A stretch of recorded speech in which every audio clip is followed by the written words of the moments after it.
Welcome everyone, a guy trying here, and today we're going to take a look at building a deck for Basira and Kaizaimon in Altered TCG. If you're looking for buffing up beefy bodies to overwhelm expeditions, then this is the deck for you.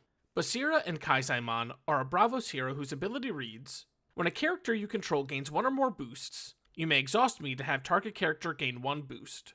While this is more restricted than a hero like Tasia and Aura, because it requires having a character gain a boost, it does have more versatility because you can use it whenever you want throughout the day, and can choose the target when it's used. In order to get maximum value from our boosts, we're going to try and get them onto characters with Seasoned, which will allow them to keep boosts when they go to reserve. Let's start with our deck core. These are the cards that I think should be included in every iteration of the deck, and should be baseline for any list. Once we have the core constructed, we'll move on to some options to fill in the remaining slots that can be changed to fit your playstyle, or whatever uniques you may own. Beginning our core, we once again have Haven. We're not looking to play fully out of our reserve like Traced or Subhash, but this does allow for massive stats when we do, and allows any card from reserve to activate Basira. Tiny Jinn is a 1 cost that can ramp us when boosted, and activates Basira from reserve. Some important things to note. Tiny Jinn must be put into mana if boosted, and Tiny Jinn does not need to be boosted by its own ability. This makes it incredibly easy to ramp because if we boost any of our characters, we can then use Basira to boost Tiny Jinn. Bravos Bladedancer combines the two basic groups of our deck, cards that boost and characters with Seasoned. This makes Bladedancer a strong target for our boosts, but also activates Basira as well.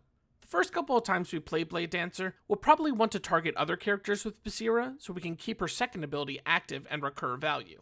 It's important to know that even though the fleeting removal is listed second on the card, the abilities don't have to resolve in that order. If you have 4 boosts on Bladedancer and play her from reserve, you may have her check her boost first to lose fleeting, and then resolve her gaining boosts after. Because this deck has a lot of potential rares that fit into it, there is a reasonable option to downgrade this card to common if needed. While you will lose some recursion, Bladedancer will still get great value. I'm going to start with 3 rares in the core though. Similarly, Pathfinder also fills both the Seasoned role and conditional boost. While clunkier than Bladedancer, Pathfinder can be great to activate Basira in a pinch and is always a good boost target. I'm going to put 2 in the core. Continuing on to our commons, Issun-boshi is a 1-drop to help fill out our turns. His 2 in water allows for some cheeky expedition trades throughout the game, but we're mainly hoping to use his support to activate Basira's ability, or be a cheap bunch of stats with Double Haven. Red is a basic Seasoned character, allowing us to have a cheap body to put stats on. The rare does have some novelty to it, but I find that this deck is really struggling to find good commons, so I'm going to suggest leaving the rares for more beneficial upgrades. Chiron is a cheap boost giver that will hopefully be targeting one of our Seasoned characters, but does have the option to target himself if needed to give us 3/3/3 for 2. He's simple, but helpful. Helping Hand is everything we want from a spell. It's cheap, it boosts, and it allows us to remove fleeting from our Seasoned characters. This gives us some recursion and keeps our value high. Haven Bouncer is the only Bravos native form of sabotage in the game currently, and will contend for a slot in the deck on that alone. But when played from reserve, she also has the ability to activate Basira, making her an easy include. I'm only going to put 2 of her in the deck for now though. Physical Training allows us to buff up a character easily, but is useless by itself. I'm going to put 2 in our core for now, but we'll often put in the 3rd just because we're starved for good commons. Mana Eruption is strong removal that can target anything, but does require us to get rid of a mana orb to play. While this can slow us down in the early game, it's hard to deny the play options that Mana Eruption gives us. I'm going to put 2 in the deck core. With our deck core complete, we already have 29 out of the 39 cards we need for our deck. Most of our additional options are going to be for rare slots, so feel free to downgrade a Bladedancer or 2 if you find you need the extra slots.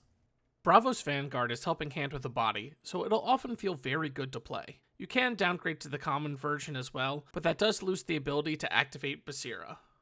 Ozma does not give us boost or have Seasoned, but she is card draw, which we find ourselves desperately wanting most of the time. While she requires 2 other characters to be boosted, we can meet those requirements through 1 boost giver and Basira as long as we have the bodies.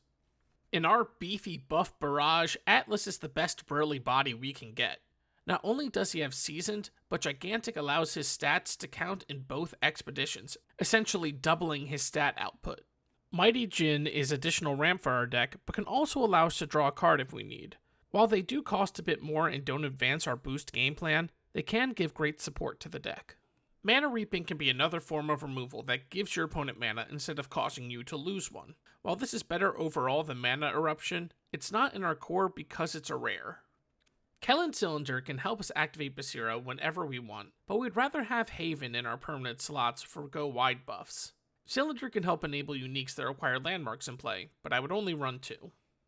Dracaena allows us to gain multiple turns of value through Anchored instead of Seasoned, and is mainly held back by the fact that it doesn't work as well with Helping Hand or Bravo's Vanguard. Intimidation is very cheap for a removal card, which can be great to win game-deciding expeditions. It doesn't have the same value as sending to reserve or outright discarding the target, but we're hoping that this can give us enough tempo to run away with the game. Finishing our options, Ratatoskr is mainly here to be common filler.